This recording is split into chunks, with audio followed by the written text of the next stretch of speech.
Ici, l'étape du dépôt des listes, vous n'avez pas eu beaucoup d'invalidation dans votre mouvement? On n'a eu aucun souci, tout simplement parce que, oui, merci, et bravo aux populations des SICAP. Pourquoi? Parce que souvent, quand vous regardez les invalidations qui ont eu lieu, ça concerne essentiellement les coalitions. Pourquoi? Parce que, je donne un exemple, si vous êtes la coalition Benno Bokk Yakaar, il y a les différents partis politiques qui composent cette coalition qui vont vous envoyer des gens pour que vous les mettiez dans la liste. C'est ça une coalition. Et vous conviendrez avec moi sur le fait que souvent ces gens-là, peut-être c'est des hommes, peut-être c'est des femmes, peut-être que le carte d'identité est valide ou invalide. L'essentiel, c'est que c'est ça qu'ils vous envoient. Et maintenant, c'est vous qui devez mouliner en fait pour essayer de voir comment faire en sorte que non seulement que ces gens-là qui soient sur la liste, mais aussi qu'ils soient à des positions qui vont satisfaire aux partis qui les envoient. Ce qui fait que la conséquence, c'est ce que tout le monde a constaté, c'est que 80% des problèmes qu'il y a eu lors des dépôts des listes concernent les coalitions, que ce soit la coalition du pouvoir comme celle de l'opposition. Votre mouvement se limite juste à la SICAP Liberté ou vous avez des listes au niveau national? Non, on a des listes au niveau national parce qu'il faut savoir qu'en fait la coalition regroupe pas mal de gens qui étaient des technocrates, comme le disait M. Beau tout à l'heure, donc qui, entre guillemets, ne s'intéressaient pas trop à la chose, à la gestion de la cité, parce qu'on se disait que souvent, ce qu'on entend dans la politique, le respect, le non-respect de la parole donnée, la transhumance et aussi les invectives auxquelles on doit faire face sur les réseaux sociaux et autres, faisait que souvent les technocrates se limitaient à faire leur job et puis à rester chez eux. Mais on s'est dit que si on continue sur cette lancée, nous serons des complices de ce qui se passe dans notre cité.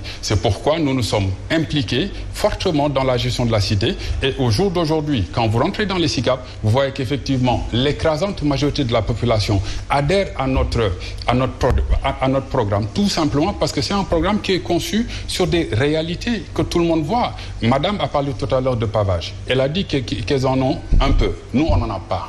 C'est grave quand même. Si vous voyez que même la commune de Grand Yoff bénéficie de ce programme-là, on peut quand même souligner le manque de volonté de l'équipe actuelle.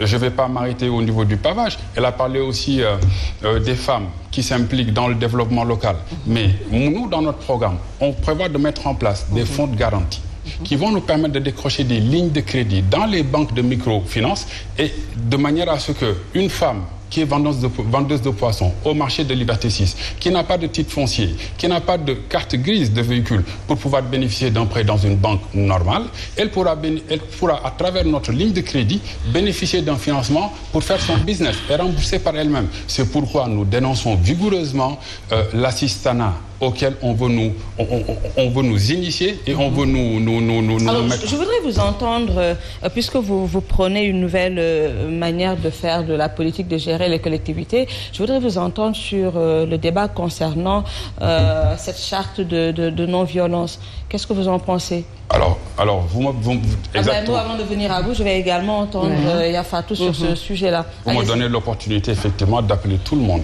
à la raison et que tout le monde puisse savoir qu'il y a une vie après le 23 janvier. Par conséquent, je pense que ni le président Macky Sall, ni le président Ousmane Sonko, encore moins le président Khalifa Sall, ne vont élire les maires des différentes collectivités territoriales. C'est bien les populations locales qui vont choisir leur maire. Par conséquent, vous pouvez défendre votre candidat, vous pouvez défendre votre programme, mais que ça puisse se faire dans une ambiance bon enfant, que ça puisse se faire dans le respect mutuel. Et ça, je vais dire aussi que les leaders ont leur rôle là-dedans, parce que pour moi, la violence, elle commence par la violence verbale, par les invectives, par les réseaux sociaux. Ça commence souvent par là-bas et ça se termine sur le terrain politique par des violences physiques. Donc c'est pourquoi vraiment, nous en tout cas, au niveau de la commune de SICAP Liberté, il y a différents candidats, il y a différentes positions, mais nos convois se croisent tous les jours et c'est dans une bonne ambiance parce que nous savons qu'à la fin de la journée, de toute façon, tout ce qui nous intéresse, c'est le développement de la commune. Donc ça, à ce niveau, vraiment, nous sommes prêts à signer cette charte. Donc également, on ne l'a pas encore entendu sur ce débat. Ah oui, mais... Quelle est la position de Gomsoba par rapport à la charte de la non-violence? C'est appeler au calme et mettre au devant le respect d'abord. Parce que comme l'a dit, il y a après 23 janvier, et nous habitons la même cité, comme il l'a dit, ce n'est pas les leaders d'en haut qui élisent les maires, c'est les populations de la cité. Et nous habitons ensemble. Après le 23, nous sommes ensemble. Et moi, je me dis que des fois, la violence, ce qui tire la violence, c'est les manques d'idées. En général, il y a des gens qui ne sont que dans Facebook, du matin au soir, à critiquer, à violenter verbalement leurs adversaires. Donc là, moi je vois que à cette période où nous sommes, je pense que surtout les jeunes, il ne faut pas qu'on vous appelle à la violence. Si on vous appelle à donner des idées et à argumenter pour le développement de votre cité qui va développer le pays, moi je suis d'accord. Mais il ne faut pas que les jeunes, qu'on vous appelle à la violence et vous répondez par la violence. Montrez qu'on est au 21e siècle. Les débats, c'est les débats d'idées, les débats d'arguments et essayer de promouvoir le développement de la cité. Moi, j'appelle, dans Gëm Sa Bopp, par exemple, nous appelons tout le monde... Vous allez certainement signer la charte, alors? Bon, de toute façon, ça dépendra du président Bougane. Avec tout ce que vous avez développé, si vous ne signez pas la charte, ce ne sera pas... En tout cas, nous appelons tout le monde à la raison et au calme. Abdoulaye Mbow, l'appétit vient en mangeant. On a une percée de ces mouvements citoyens. Vous l'avez rappelé tantôt, il y a les législatives, il y a également la présidentielle en 2024. Est-ce que cela ne présage pas une multiplicité de candidatures indépendantes à la présidentielle? Oui, normalement, on devrait... Si ces mouvements citoyens arrivent à la tête des collectivités, on devrait s'attendre justement à un boom de candidatures et par rapport justement aux personnalités indépendantes, pour ne pas parler de mouvements en ce qui concerne les élections législatives, mais également en perspective de la présidentielle. Parce qu'en réalité, si on diagnostique justement les faits par rapport justement à la chose politique au Sénégal, mais c'est toujours bis repetita. Parce qu'en réalité, il faut avoir souvent la lucidité de revisiter justement le passé. Le passé, il est récent. Entre 2011 et 2012, nous avions assisté à un boom par rapport à la naissance de mouvements, Jotna, Hippie, Khaolna, Temutine, etc.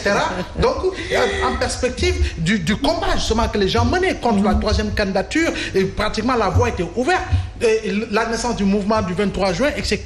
Donc aujourd'hui, plus que jamais, compte tenu des soubresauts que nous connaissons, des échauffourées que nous connaissons sur la scène politique sénégalaise, on s'est dit qu'en réalité, cela ne concerne que les politiciens, que ceux-là qui sont dans le cercle politique. Alors nous qui sommes également citoyens, nous avons l'impérieux devoir justement de nous associer à la chose publique pour aller dans le sens justement de conquérir la voix des Sénégalais. Et je crois bien que ça montre et ça démontre qu'en réalité, les Sénégalais, en tout cas pour la majorité, les banquiers, les assureurs, les communicants, etc., commencent à s'intéresser à la chose politique, et je crois bien que c'est une très bonne chose. Il faut quand même saluer cela. Nous saluons également l'engagement des jeunes, parce qu'on voit de plus en plus de jeunes qui aujourd'hui sont engagés, et par rapport à ces élections départementales, municipales, nous voyons qu'il y a énormément de femmes qui sont également engagées par rapport justement à ces joutes électorales, mais nous osons espérer que pour une première fois,